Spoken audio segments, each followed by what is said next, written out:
Hello, my name is William Yates, and my presentation is on how to take flight, lessons from the Wright brothers.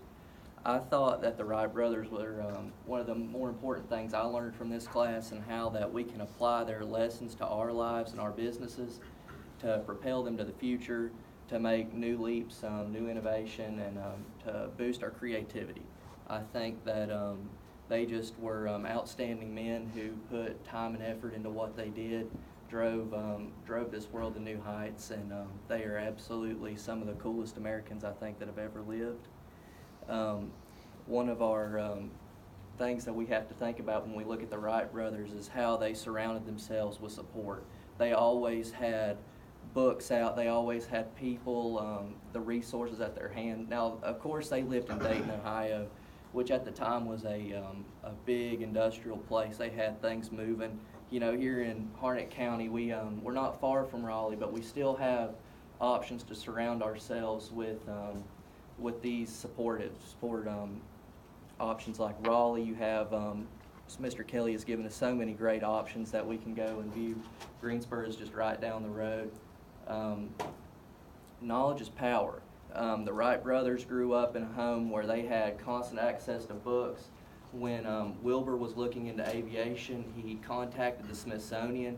You have to find places and the people who can propel you to the future, who can get you that information you need to create what you need, because you can't do this on your own. It's awesome to sit here and dream, but if you want to put a prototype together and you want to build something that's going to send things to new heights, you have to have that knowledge. You have to be prepared to take that leap and get that information in your hands. You have to remove unhealthy distractions. The Wright brothers had to go to Kitty Hawk, North Carolina, which at the time, now it's a cool tourist attraction and it's got beautiful beach and all, but at the time it was really a rural place that was very hard to get to. They went through a plague of mosquitoes over it, but Kitty Hawk is very rural, and what my point behind that is that you have to remove your distractions. You can't have this stuff clouding up your life.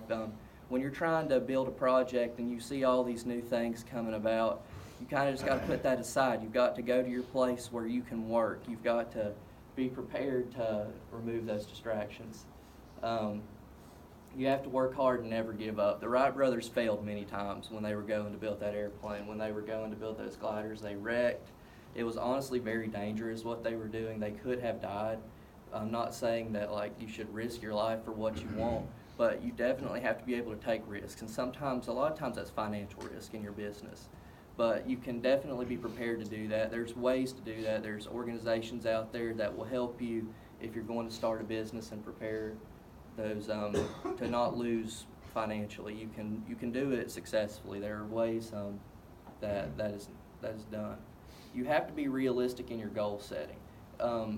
The Wright brothers went way out there on the airplane. At the time, this was a joke to a lot of people, but JFK said we're going to send people to the moon, and people laughed at him too. So I mean, you have to be ready to take those steps. You have to be ready to set measurable goals to reach the long ones.